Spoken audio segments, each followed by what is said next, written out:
Сәлеметсіздер ме балалар? Математика 1-ші сынып 14-ші сабақ. 14-ші сабақ 7 саны және цифры. 7 саны және цифрымен танысасың. Бірінші тапсырма. Суретте қай заттар 7-ден бейнеленген дейді. Балалар, суретке назар аударамыз. Қай заттар 7-ден бейнеленген? 7 орындық бар, я? 7 кітап, 7 гүл және 7 парта.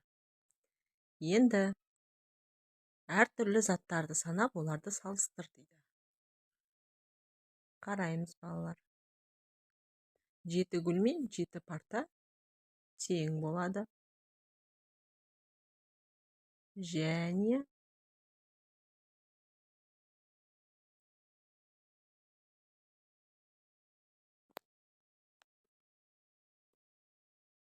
Және балалар, партаның үстінде 5 дәптер тұр. 5 дәптер мен 7 кітапты салыстырамыз. 7 артық 5-тен болады.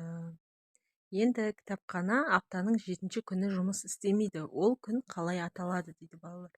Аптаның 7-ші күні бізде жексенбі деп аталады. Яғни жексенбі күні кітапханаға демалыс болады. Екінші тапсырма. 7 санын қалай алғаныңды айт дейді. Қараймыз, балалар. Қалай 7 санын алғанымызды айтамыз. Бірінші, 6 қосылған 1. Яғни 6 көк түсті кітап және 1 қызыл түсті кітап. Сонда 7 болады. Екінші, 5 қосылған 2. Тең болады 7. Яғни 5 көк түсті, 2 қызыл түсті. Одан соң 4 қосылған 3. Одан кейін 3 қосылған 4, 7 болады. 2 қосылған 5, 7 болады. Және 1 көк түсті және 6 қызыл түсті кітаптың қосындысы 7-ні береді. Осылай дәптерлеріңе жазасыңдар. Келесі 3-ші тапсырма. Көрсетілген сандар шығу үшін әр сөреге неше кітаптан қою керек? Суретке қараймыз, балалар. Бірінші сөреде 6 кітап болу үшін неше кітап қоюымыз керек екен? Сөреде барлығы 4 кітап көрсетілген. Енді бізге 6 болу үшін 6-дан 4 азайтамыз 2. Яғни бірінші сөреге 2 кітап қосу керек. Екінші сөреге 4 кітап болу үшін неше кітап қоюымыз керек?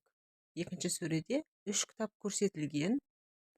Яғни 4-тен 3-ті азайтамыз, тең болады 1. Сонда біз сөреге 1 кітапты қоямыз. Келесі 5 кітап болу үшін неше кітап қоюымыз керек? Сөреде барлығы 2 кітап бар екен.